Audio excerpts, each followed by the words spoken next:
Cops! Cops! Get back here! Get back here! What kind of camera is that? So this is a Sony A7C. So you have like the A series, the A7 series. Okay. And like these are the C is a little more sophisticated than yeah, the this A, is like I'm what assuming. everybody shoots on right now for Can you see like the membrane, my nostril, all that shit? Oh yeah, no, I could see up in your brain. Oh shit. Yeah, I got the whole thing. That's pretty cool. I'll pop a memory card in here. Is it complicated to use? Yes and no. So I mean, you know, with everything. No, it's as complicated as you want it to be. Like really, I mean, honestly, the way I put it like this way is like new cameras are like cars. You know, it's like a lot of cars give you the option to go like paddle shifter, full speed, fully manual, but then it's just a smooth drive too if you want it to be. And I think a lot of people, when it comes to digital cameras, like really overcomplicate shit. Like thinking that you have to do like all this really wild, dope shit to like get these cool shots and images. So ultimately, I think that these cameras are like everything that you need to make an incredible video. Like I don't know. It doesn't need to be much. It doesn't need to be like we're doing like this is documentary style, right? Like I got the camera, you can see me with the camera, right. You know. Yeah, but a lot of people want like that. You know what I mean? My GoPro I like my GoPro, man. It comes out pretty crispy, but even like the GoPro, I experienced the same thing like phone camera, where you get that fuzzy. You know what I'm saying? At nighttime. But I also see people that are shooting at nighttime, but they get that it's so crispy and clear. You know what I'm saying? None of that fuzzy business, which is nice. You know, eventually I would like to get into a camera and upgrade my equipment for sure. For sure. Yeah, no, for sure. You're getting that for sure. But it is like the upgrade. It's a lot like at first, but I mean, when you get used to it, it's totally worth it. Like I've been doing digital photography for like 10 years now. For like 10 years. So I started off on like a Nikon like camera that like for anybody who might be watching this, it's like I didn't tell crop you, bro. sensor. You on a video right now?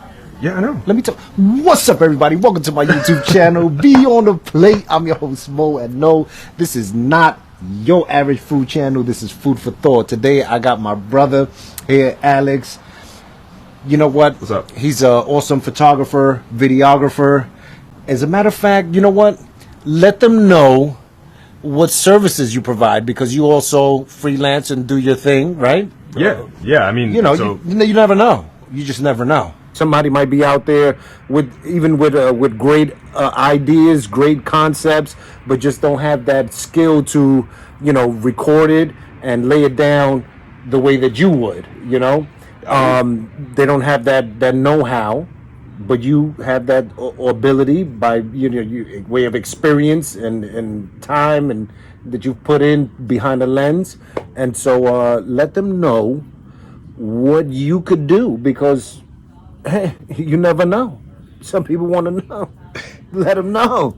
Well, I mean, what I can do behind a camera is, I think it's about storytelling first and foremost. So, So you need to have a narrative. You need to have something. Yeah, you need to have something to talk about first and foremost, and I think that comes with just experience in just living life. So, I mean, we were talking about this kind of earlier. I think that the best camera for anybody starting off is the one you have on you, because you just need to have something that's get you comfortable filming, get you comfortable in front of people, and like right now, like I'm comfortable holding this camera, right? And this is like a pretty small camera. Like in the screen, you see it, like it doesn't look that big, but like, to somebody who's never shot before, like this seems like a whole, like you're putting a cannon in front of somebody's face. It does. Like here. In comparison to what I use, which is a GoPro, that thing right there, forget about it. Yeah, so you gotta get comfortable. That's like a two-shot Derringer compared to a freaking Mossberg shotgun. Yeah, exactly. This is the elephant gun right here. This is like 1830s. Like we're taking down big game. The musket. That's the musket right which there. is funny though, because this is a relatively small camera, like comparatively to like most cameras that mount that are like this. And you shoulder capable. You put the shoulder. Yeah, you put it on the shoulder.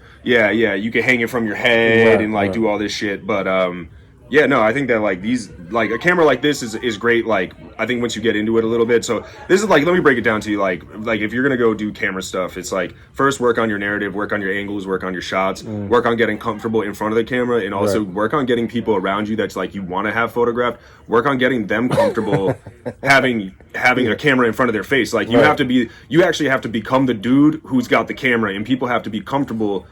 I would say dude or dudette or female. You have to be comfortable being the person with the camera, and then when people go like, "Oh yeah, you're the person with the camera," so then they act natural in front of you, which gives you the shots that you want. So that's like step number one, is like almost being able to make this whole big thing that you see right here invisible. Yeah. Which is I'm gonna tell you from experience. When I first started my YouTube channel, and I was in front of my iPhone at the time for hours upon hours, just doing take after take after take, because I wasn't comfortable.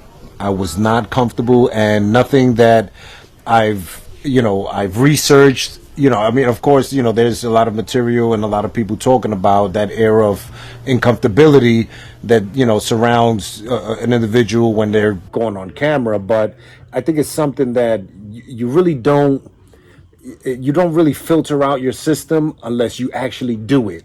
So what I did, as fucked up as my videos were, I just continued to do it, and still I'm not the greatest, but I'm definitely grew a bit more comfortable to be in front of the camera. But that thing right there is just like, that's like having a huge dildo like pointing at my jaw. Yeah, it is. It's like, that shit is uncomfortable. Be like 52. I mean, honestly, it's like back that shit up. It's like two of them stacked on top of each other, right? So the DP. Yeah, exactly. This is the DP, the Rabbit Supreme. This will get you to where you need to go. I mean, but facts though, because like to piggyback off that in a funny way, like this will get you to where you need to go.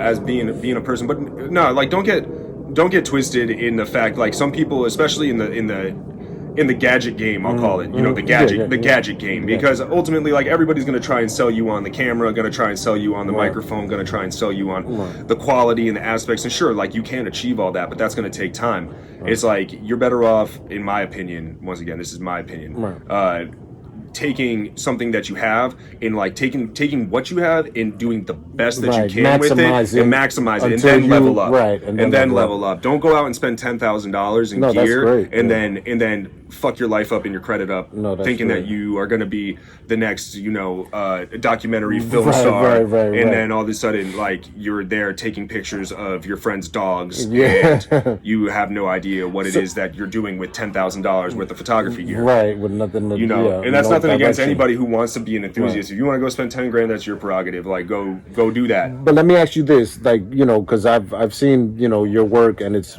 pretty freaking amazing. And you've took plenty of photos, of people. Do you ever find yourself in a situation that you have to like coach these people and actually kind of like, take them through the process, get them to relax a bit? Is that like part of, the whole spiel of, the services? Let's say if you were to provide, services like that for somebody that needed a videographer or a photographer, is that something that you do as well? Yeah, so I think that with that, it's that's kind of one of the mysteries of photography, right? Because there's like these incredible photographers who are like incredible coaches, like, and you hear them all the time, like the anybody who grew up or who was around like in the like early 2000s and stuff, watching movies, is like you see like the classic Austin Powers trope where she's he's like yes you're a golfer, baby, yes, and it's like some photographers work well giving directions and being that like authoritarian presence, you do have that like like somebody's gonna call out and then you're gonna respond, and some models work well with that, but then there's others that might not. Like, I think it's just personal, like whatever works best for you, because ultimately, like, the image that you're going for. You know what I mean? Yeah, exactly. Because there has to be some sort of continuity between the two. You can't just go and be like, oh, do this, do that, and that might make the person that's modeling or want to do a video uncomfortable. because they have their own ideas of what they want to do. So you gotta kind of find that sweet spot to inject your exactly. You got to find that little sweet spot, and I think that like look at modeling, right? Like look at the poses that most models are in. Like when do you find yourself on an average day in those poses? Like they're kind of ridiculous when you really think about it. Like nobody's sitting on the corner of the street, like you know, like they're not doing that. So that works to command that. Be like, you know, do this, do that, because you actually have to put them in uncomfortable postures. Okay. And then obviously there's natural models who just know and you can work with them. But then when it comes to other things, like, you know, maybe you're not doing fashion, maybe you're just doing like, you know, like an editorial or something, and somebody's not used to being in front of camera. It might work to just have that open dialogue and to just actually just, you know, like we're having like just a nice friendly conversation, start to open them up, see what makes them comfortable, what makes them uncomfortable, you know, express like, you know, I'm going to do this is what I'm going to do, I'm going to shoot like this, and like, you know, it might warm them up towards the camera. But I think it just comes with experience, just experience, you know, working with other people, putting them in front of the camera and trying to see, because ultimately, like, if you want a natural experience, you just have to see where it goes. You can't be like, do this like right now, we're not choreographing this. It's like you just have to talk off the top of your brain, and kind of just, if it works, it works, and if it doesn't, it doesn't. But then if it doesn't, you know, that's probably somebody that you shouldn't be working with. So no, that's pretty dope. Man, we just got lessons, we got jewels, we got gems up in this motherfucking place. Yo, so actually what we're doing in the interim is seeing it, kind of comparing the difference in when you're utilizing different pieces of equipment and the video quality and things of that nature. So I decided that you know, we just chop it up a little bit, and he gives us, you know, shares some of his experience with us, and also those of you, like I said, you know, in need of a photographer for weddings, anniversary, birthdays, parties, whatever you guys know what you got to do. And maybe even if you want to, would you be up to like maybe giving a little course or something like that? How do you feel I mean, about anybody. I'm not trying to throw you under the bus here. You know what I mean? I'm just saying. No, you know, anybody. You never know. You know, this is YouTube is a wonderland. You just never know.